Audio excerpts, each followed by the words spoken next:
The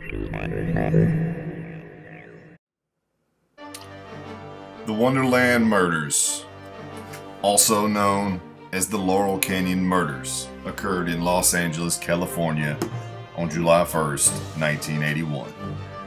It is assumed that 5 people were targeted to be killed in the known drug house of the Wonderland gang, 3 of whom, Ron Lanius, William, Billy Deverell, and Joy Miller, were present. Lanius, Deverell, and Miller, along with the girlfriend of an accomplice, Barbara Richardson, died from extensive blunt force trauma injuries. Only Lanius, wife of Susan, survived the attack, allegedly masterminded by organized crime figure and nightclub owner Eddie Nash. Nash, his henchman Gregory Diles, and porn star John Holmes were at various times arrested, tried, and acquitted for their involvement in the murders.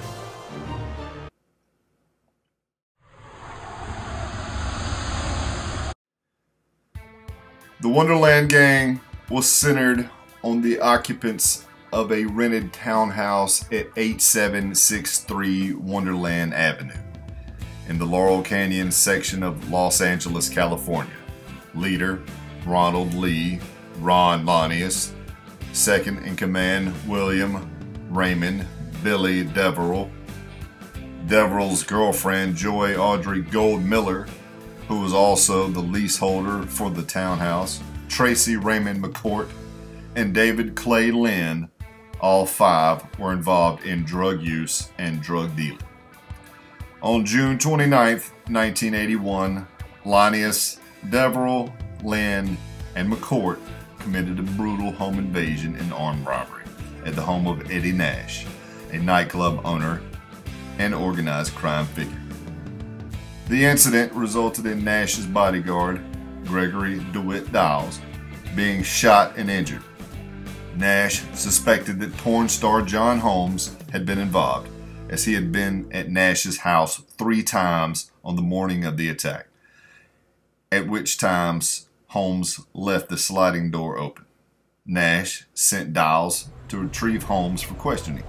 Diles supposedly spotted Holmes walking around Hollywood wearing one of Nash's rings and brought him back. Scott Thorson, a former boyfriend of Liberace, who was in Nash's house to buy drugs, claimed he witnessed Holmes being tied to a chair and repeatedly punched, and his family threatened until he revealed the assailants' identities.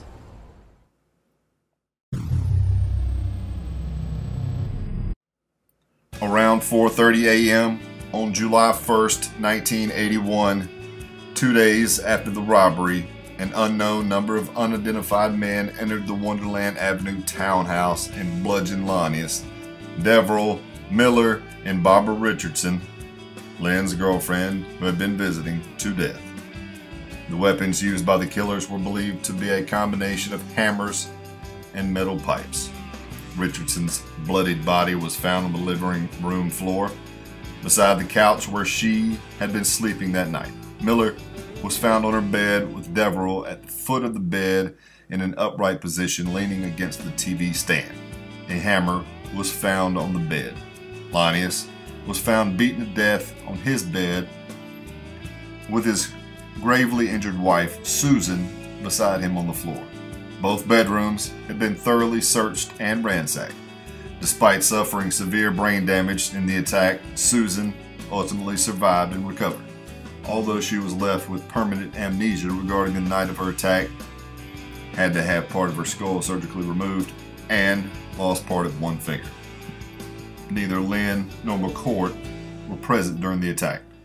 Lynn was consuming drugs with a prostitute in a motel, and McCourt was at his home.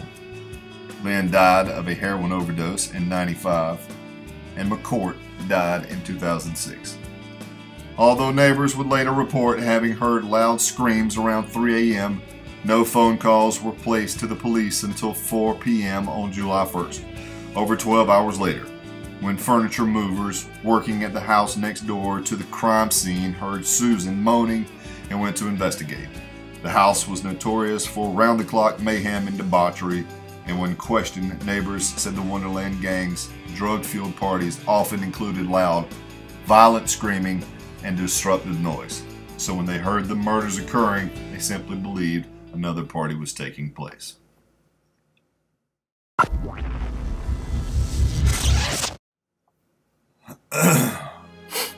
Los Angeles Police Department detectives Tom Lang and Robert Souza led the murder investigation and searched Nash's home a few days after the crime.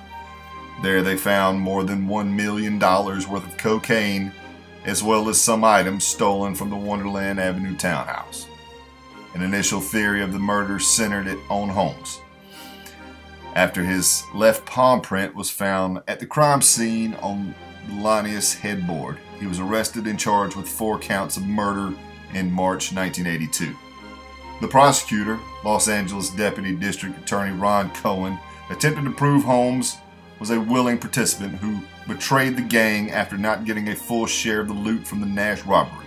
However, Holmes' court-appointed defense lawyers Earl Hansen and Mitchell Eagers successfully presented Holmes as one of the victims, who had been forced by the real killers to give them entry to the house before the murders took place. After a publicized 3-week trial, Holmes was acquitted of all criminal charges on June 26, 1982.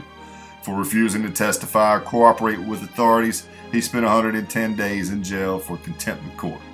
Shortly after the murders, in her first newspaper interview in July 1981, Holmes' first wife, Sharon Giovanni Holmes, stated he had told her he had known the people in the Wonderland Avenue townhouse and had been there shortly before the murders occurred. She did not divulge any additional information to police. In April 1988, 1 month after Holmes' death, Giovanni stated in an interview with the Los Angeles Times that on the morning of the murders, Holmes had arrived at her house with blood splattered on his clothes and recounted how he'd led 3 thugs to the tightly secured drug house on Wonderland Avenue, escorted them in, and stood by as they bludgeoned the 5 people inside. She said Holmes never told her the names of the 3 other assailants. Holmes died on March 13, 1988, as a result of AIDS complications.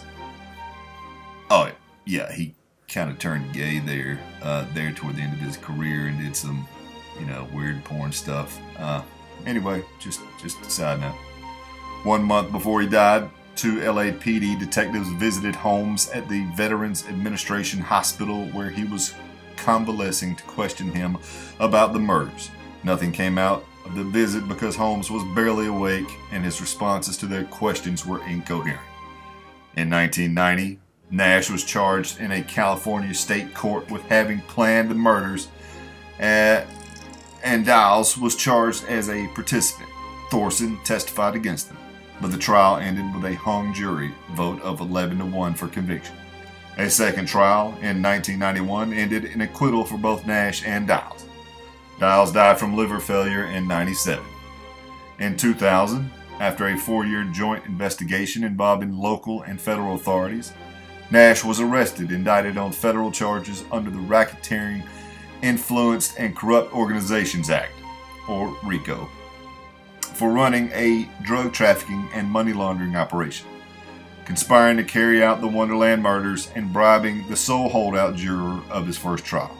Nash, already in his 70s and suffering from emphysema and other ailments, agreed to a plea bargain in September 2001. He admitted to having bribed the lone holdout in his first trial with $50,000 and pleaded guilty to the RICO charges and to money laundering. He also admitted to having ordered his associates to retrieve stolen property from the Wonderland Avenue townhouse, which might have resulted in violence, including murder. Yet, he denied having planned the murders. In the end, Nash received a 4.5-year prison sentence and a $250,000 fine.